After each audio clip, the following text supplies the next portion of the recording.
আমার কাছে কালকে একটি মেয়ে ক্লিনিকে এসছে, বয়স 27-28।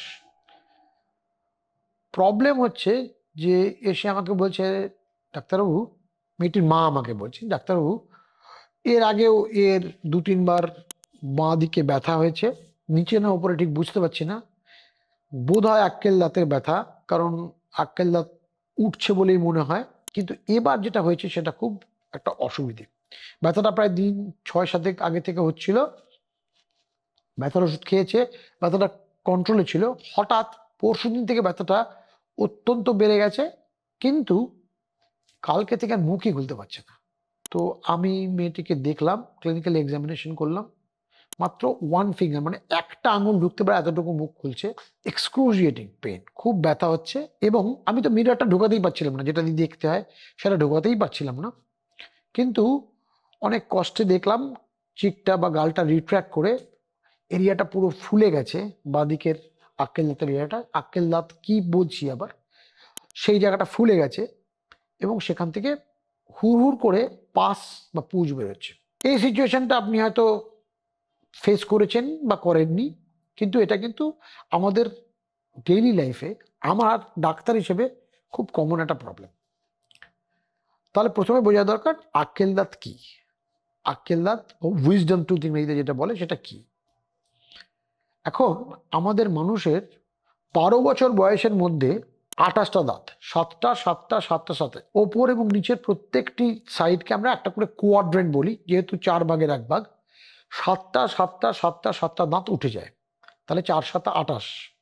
কিন্তু মানুষ, আমরা কি জানি, মানুষের 32টা দাঁত, তার মানে আরো 4টে দাঁত ওঠা বাকি। এখন আমরা যদি এভলিউশন পিরিয়ড দেখি, আপনি শুনে থাকবেন রামায়ণ মহাভারতের সময় মানুষ 7 ফুট 8 ফুট লম্বা হতো, তাদের চোয়াল অনেক বড় হতো। তখন কিন্তু 9টা করে দাঁত, 36টা দাঁত ছিল। কিন্তু আস্তে আস্তে আমরা মানুষ ছোট হতে শুরু করেছে, আমাদের চোয়ালগুলো ছোট হতে শুরু করেছে, কিন্তু দাঁতের সংখ্যাটা কমে 8টা 8টা 8টা 8টা 32টা দাঁতে এসে দাঁড়িয়েছে। কিন্তু যেহেতু চোয়ালগুলো ছোট হচ্ছে, সেই জন্য এই দাঁত সবসময় যে বেরোবে এটা হলপ করে বলা যায় না। এবার এই জন্যই একে উইজডম টুথ বা আক্কেল দাঁত বলা হয়, যে এই দাঁতটা ওঠার সময় আমাদের অনেক আক্কেল সেলামি দিতে হয়, সত্যি সত্যি কষ্ট হয়, ব্যথা হয়। যারা আক্কেল দাঁতের সমস্যায় ভোগেননি তারা মনে করবেন লটারি পেয়েছেন, কারণ তাদের জ সাইজ বা চোয়ালের সাইজ এবং দাঁতের সাইজ এমনভাবে ম্যাচ করা আছে যে দাঁতটা উঠতে পেরেছে, বা দাঁতের অ্যাঙ্গুলেশনটা এরকম করা আছে যে দাঁতটা উঠতে পেরেছে। অধিকাংশ সময়ই আজকাল আমরা দেখেছি দাঁতটা ঠিক মতো ওঠে না। এটা ওঠার বয়স কত সেটা আপনার প্রথমে জানা দরকার। এর ওঠার বয়স 24 থেকে 29-এর মধ্যে, এইরকম একটা পিরিয়ড, যে সময় আক্কেল দাঁতটা ওঠে। কখন কখন আক্কেল দাঁত ওঠে না? আক্কেল দাঁত ওঠে না যদি যে দাঁতটা শেষ মোলার আপনার উঠেছিল 12 বছর বয়সে, সেকেন্ড মোলার, সেই দাঁতটা এবং এই যে নিচের চোয়ালের যে এই অংশটা, যেটাকে আমরা আমাদের পরিভাষায় অ্যাসেন্ডিং র্যামাস বলি, এর মধ্যে জায়গাটা আক্কেল দাঁতের যে সাইজ বা যে ওয়েট বা যে ডায়ামিটার তার থেকে ছোট হয়, সেখানে আক্কেল দাঁতটা আটকে যায়। বা যদি এরকম হয় যে আক্কেল দাঁতটার পজিশনটা এরকম, যেটা 7 নম্বর গায়ে দাঁতের গায়ে বা সেকেন্ড মোলার দাঁতের গায়ে এসে আটকে গেছে, বা পেছনে হাড়ের দিকে আটকে গেছে, সেক্ষেত্রে কিন্তু আক্কেল দাঁতটি বেরোবে না। এবার যদি এরকম সিচুয়েশন হয়, আপনি তো বুঝতে পারবেনই না, কারণ দাঁতটা বেরোচ্ছে না, মাঝে মাঝে ফুলে উঠছে। এই যে সিচুয়েশনটা আমরা বলি, সেই সিচুয়েশনের নাম হচ্ছে পেরিকোরোনাইটিস। এবার এই পেরিকোরোনাইটিস আগে একটা ফেজ আছে। আপনি ভাবতেই পারেন আক্কেল দাঁত যদি একদম না বেরোয় তাহলে তো খুব ভালো হয়, তা তো বটেই। আক্কেল দাঁত ভেতরে ঠেকে যেতে পারে একদম হাড়ের মধ্যে, বা হাড় থেকে বেরিয়ে এসছে ওপরে যে সফট টিস্যু বা নরম টিস্যুটা আছে তার মধ্যে, সেটা একদিক দিয়ে তো ভালোই, আপনার আক্কেল দাঁত ওঠার যন্ত্রণা নিতে হবে না। কিন্তু অসুবিধা হচ্ছে এই আক্কেল দাঁত ভেতরে থেকে গেলে, যেটাকে আমরা ইম্প্যাক্টেড থার্ড মোলার বলি। ইম্প্যাক্টেড থার্ড মোলার কথাটার মানে আক্কেল দাঁতটা বেরোয়নি, বা বেরিয়ে থাকলেও সম্পূর্ণ অক্লোজাল প্লেনে আসেনি উল্টো দিকে তাদের সঙ্গে ম্যাচ করার জন্য। এটা ওপরে এক দুদিকে দুটো, নিচে দুদিকে দুটো আছে। সেক্ষেত্রে এটা অসুবিধে ভিতরে যদি থেকে যায়, সেক্ষেত্রে যেরকম আপনার মনে হচ্ছে যে ব্যাপারটা তো সুবিধায়, তাহলে আমরা আক্কেল দাঁতের কোনো অসুবিধাতে ভুগবো না, ব্যাপারটা তো সহজ নাও হতে পারে। আক্কেল দাঁত ভেতরে থেকে গেলে সেখান থেকে কিন্তু দুটো মারাত্মক অসুখ হতে পারে। একটার নাম ডেন্টিজেরাস সিস্ট বা প্রাইমোরডিয়াল সিস্ট। মানে বা বলতে মানে এই নয় যে দুটো একই জিনিস। ডেন্টিজেরাস সিস্ট বা প্রাইমোরডিয়াল সিস্ট মানে বলতে গেলাম কোনো ধরনের সিস্ট, বা পরেরটা আরো খারাপ, একটা টিউমার যার নাম অ্যামিলোব্লাস্টোমা। এই কারণেই বলা, বড় ডেন্টিজেরাস সিস্ট বা অ্যামিলোব্লাস্টোমা হলে কিন্তু দাঁতটা তুলে আপনার রক্ষা নেই, চোয়ালটা কেটে বাদ দিতে হবে, এত ধ্বংস। এবং অ্যামিলোব্লাস্টোমার থেকে কিন্তু ম্যালিগনেন্সি বা ক্যান্সার হওয়ার পসিবিলিটি থেকে যায়।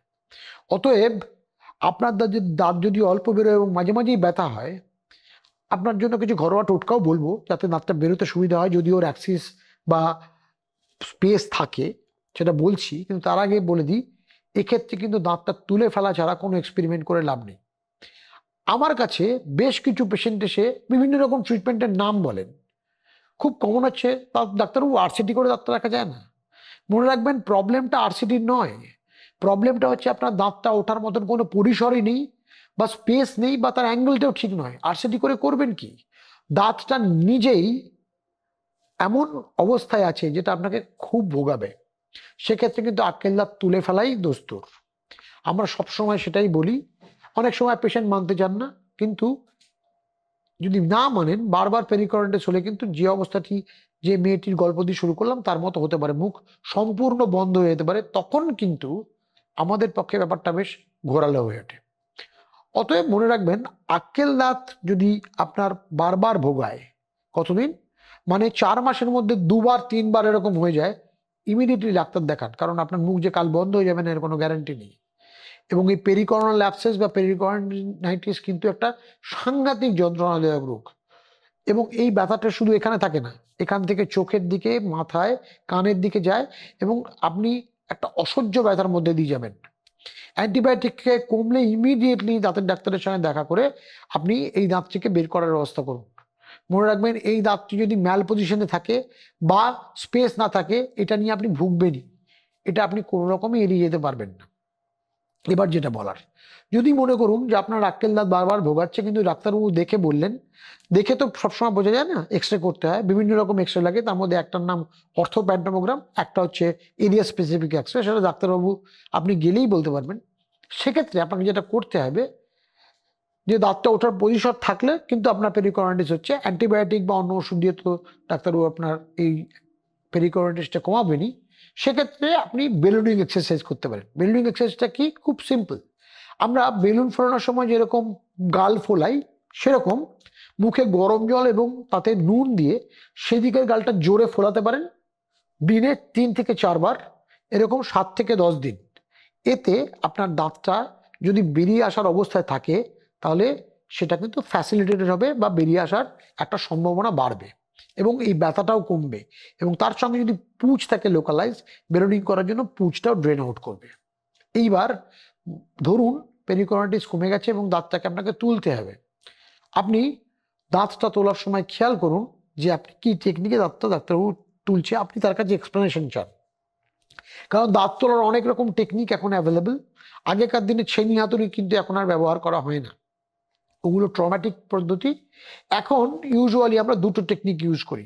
একটা টেকনিক কমন, সেটা হচ্ছে রোটারি ইনস্ট্রুমেন্ট, বারের মতন কিছু জিনিস আছে যে তার উপর যেখানে ফ্লুটেড বার থাকে, সেটা দিয়ে হাই স্পিডে ওয়াটার বেরোয়, জল বেরোয় এবং সেটা দিয়ে আপনি আশেপাশের হাড়কে কিছুটা কাটলেন, তারপরে দাঁতটাকে ডেলিভারি করলেন।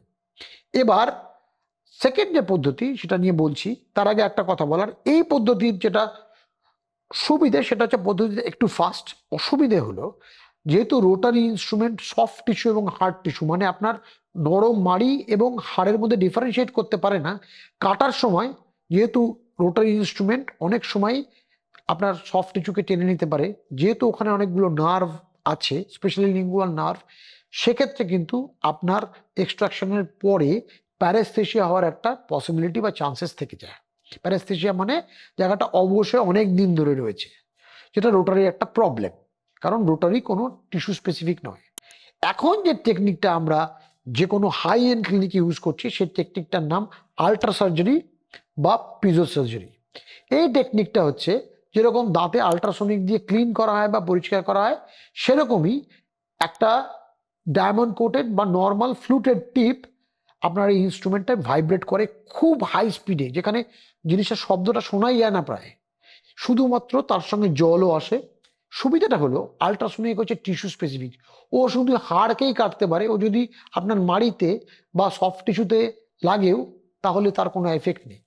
অতএব এটা টিস্যু স্পেসিফিক হওয়াতে এর পোস্ট অপারেটিভ কমপ্লিকেশন ভীষণ কম, ফোলা ব্যথা সমস্ত কিছু কম। অতএব আপনি যদি কোনো সময় ঠিক করেন যে আক্কেল দাঁত তুলবেন বা আপনার কারো তোলাতে হবে, আপনি খোঁজ করুন ডাক্তারবাবুর কাছে আল্ট্রাসনিক সার্জারি বা পিজিও সার্জারি আছে কিনা। এটাই এখন বিশ্বের সবচেয়ে লেটেস্ট টেকনিক এই ধরনের দাঁত তোলার, কারণ এর পোস্ট অপারেটিভ কমপ্লিকেশন সবচেয়ে কম।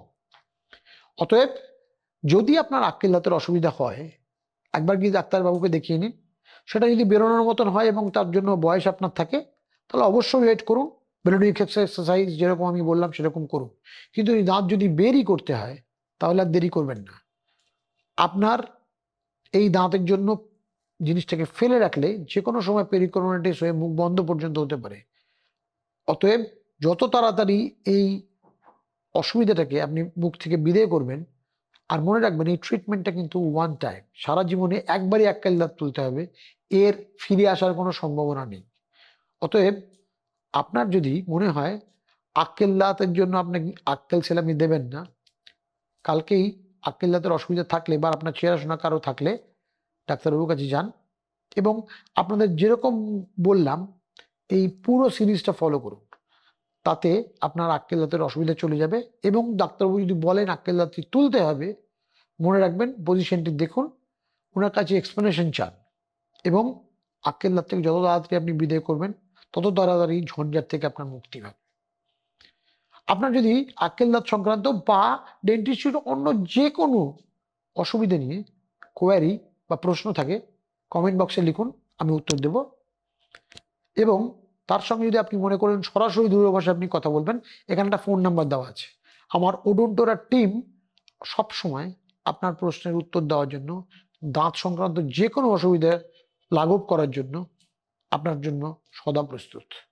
একটা ফোন, একটা কমেন্ট বক্সে কমেন্ট, আপনার দাঁতের প্রবলেম সলভ করার জন্য আমাদের প্রস্তুতি আপনাদের সব সময়। পরের এপিসোডে আপনার সঙ্গে দেখা হবে নতুন একটা কোনো টপিক নিয়ে, নতুনভাবে। আর যদি মনে করেন যে আপনি জানতে চান কি ধরনের টপিকে ডিসকাশন হলে আপনার ডেন্টিস্ট্রি আপনার সুবিধা হবে, সেটাও কমেন্ট বক্সে লিখুন। আমি আপনাদের সেই ব্যাপারে আরেকটা এপিসোড নিশ্চয়ই করব। আজকের মতন দেখা হচ্ছে, আপনার পরের দিন দেখা হবে নতুন একটা কোনো টপিক নিয়ে। খুশিতে থাকুন, হাসতে থাকুন, আত্মবিশ্বাসী হাসি, উজ্জ্বল হাসি আপনার জন্য অপেক্ষা করছে আগামীকাল। নমস্কার।